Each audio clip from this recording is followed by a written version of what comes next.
最近，有关中国准备放水10万亿的传言甚嚣尘上。在经济持续下滑、民怨沸腾的艰难局面下，中国高层似乎打算孤注一掷，通过超大规模的财政刺激来拯救摇摇欲坠的中国经济。但这种做法真的能挽救中国经济于水火之中吗？还是会引发更加可怕的金融风暴？让我们来仔细分析一下。先来看看中国经济的最新数据。国家统计局9月15日发布的数据显示，8月份社会消费品零售总额同比增长 2.5%， 大幅低于市场预期的 3.5%。工业增加值同比增长 4.5%， 也低于预期的 5%。1至8月，固定资产投资同比增长 3.2%， 创下2020年以来的新低。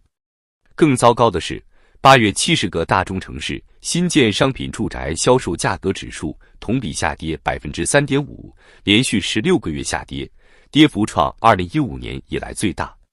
房地产开发投资同比下降 19.5%， 降幅进一步扩大。失业率方面，8月全国城镇调查失业率为 5.2%， 16至24岁人口调查失业率高达 14.9%。但很多专家认为，实际失业率可能远高于官方数据。有分析称，如果考虑到农村剩余劳动力和城市隐性失业人口，中国真实失业率可能高达 20% 左右。这些数据表明，中国经济正处于30年来最严重的衰退之中。消费、投资、出口三驾马车全面失速，房地产市场持续萎缩，失业问题日益严重。中国经济正面临前所未有的挑战。面对如此严峻的经济形势，中国高层似乎打算孤注一掷。据知情人士透露，中央正在考虑一项规模高达10万亿元的财政刺激计划。具体措施包括增加公共预算支出、发行长期国债、增加民生补助等。这一规模堪称史无前例，相当于2008年4万亿刺激计划的 2.5 倍。有经济学家警告，如此庞大的财政刺激势必会引发新一轮通胀危机。有预测称，未来1至2年内，中国 CPI 可能突破 6%， 甚至达到 8%至10%的高位。食品、房租等与民生相关的价格可能会出现大幅上涨。更令人担忧的是，为了支持这一超大规模财政刺激计划，中国央行可能不得不大幅扩张货币供应。据估算，未来1-2年内，中国 M2 增速可能突破 20%， 货币供应量或增加50至60万亿元。有分析师直言，这简直就是在玩火。中国央行完全放弃自我约束，完全放飞自我，无毛印钞，是准备最后放一个大烟花后，让中国津巴布韦化了。如此大规模的货币超发，极有可能引爆新一轮金融泡沫。有分析师预测，在政策刺激下 ，A 股可能在短期内冲上5000点，甚至6000点。但这种由政策推动的疯狂上涨，最终只会以更惨烈的崩盘收场。正如一位资深投资者所言，这是在经营一个庞氏骗局，把广大的傻白甜忽悠上车，高位站岗。更可怕的是，一旦货币超发失控，很可能引发类似1920年代德国那样的恶性通胀。届时，人民币可能出现断崖式贬值，中国几十年积累的外汇储备将化为乌有。中国经济届时将面临全面崩溃的风险。在经济持续下滑的背景下，中国的债务危机正在急剧恶化。据国际金融协会最新统计，截至2023年2季度末，中国总债务已突破60万亿美元，债务占 GDP 比重高达 306%， 远高于大多数发展中国家。其中，地方政府债务问题尤其严重。据财政部数据，截至2023年8月底，中国地方政府债务余额已达 38.23 万亿元。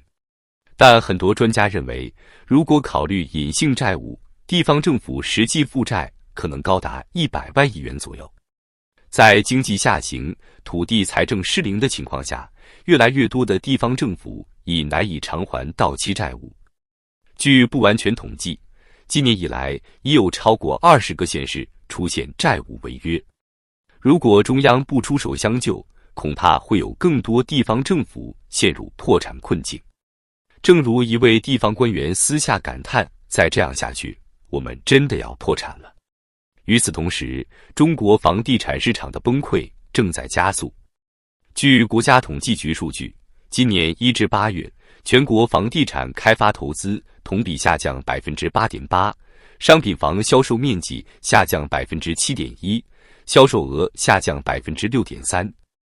多家知名房企已经陷入债务危机，恒大、融创、佳兆业等曾经的地产巨头纷纷宣布债务违约。随着房地产泡沫的破裂，与之密切相关的城投公司债务危机也一触即发。据 Wind 数据，截至2023年8月底，中国城投债余额已达12.8万亿元。如果房地产市场继续恶化，城投债违约潮可能会在明年集中爆发，这将对中国金融体系造成巨大冲击。在这种背景下，外资正在加速撤离中国。据中国外汇管理局数据，2023年上半年，中国实际使用外资金额同比下降 2.7%， 这是2020年以来首次出现负增长。更令人担忧的是，很多跨国公司正在考虑将产业链转移出中国。据美国商会调查，超过 40% 的在华美企表示正在考虑或已经开始将部分业务转移到其他国家。中国经济陷入如此困境，根本原因在于体制僵化，难以自我革新。近年来，中国政府不断加强国有企业，打压民营经济，导致经济活力持续下降。政府对市场的干预不断加强，从共同富裕到防止资本无序扩张，一系列政策都在压制企业家精神。更令人忧虑的是，中国政府似乎正在开倒车，重新强化计划经济色彩。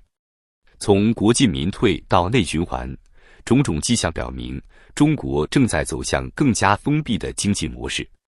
正如一位经济学家所言，这简直就是在开历史倒车，把中国经济带回到计划经济时代。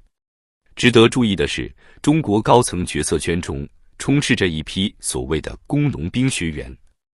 这些人在文化大革命时期以工人、农民、士兵身份进入大学，学历背景参差不齐，对现代经济理论和国际金融规则普遍缺乏深入了解。一位政治观察家尖锐指出，这届中国中央政治局常委全是工农兵学员，不懂更不愿遵循经济规律。在这些猪脑里，权力是战胜一切的无敌法宝， GDP 是经济运行的唯一，万印是他们的挚爱。在这种情况下，即便推出10万亿大放水计划，恐怕也难以解决中国经济的根本问题。相反，如此大规模的财政货币刺激很可能引发新一轮通胀危机和金融泡沫，最终导致经济硬着陆。正如一位资深金融分析师所警告的那样，这是在饮鸩止渴，短期内可能会有一些效果，但长期来看只会让中国经济的问题更加严重。要真正扭转中国经济颓势，关键在于深化改革开放，激发市场活力。但遗憾的是，目前的政策取向似乎与此背道而驰。如果不能及时调整方向，中国经济很可能陷入长期停滞，甚至面临崩溃风险。对普通民众来说，未来几年恐怕将是一段艰难时期。通胀上升，失业增加，资产缩水，种种挑战接踵而至。我们必须未雨绸缪，做好应对各种风险的准备。正如一位经济学家所建议的那样，能出国的拼死出去，买美元买黄金，囤粮，准备迎接最寒冷、最漫长的冬天。毕竟，经济的冬天可能比我们想象的更加寒冷和漫长。中国经济这艘巨轮正在驶向一片未知的危险水域。中国人能否安全度过这场风暴，还是会在惊涛骇浪中倾覆？答案或许很快就会揭晓。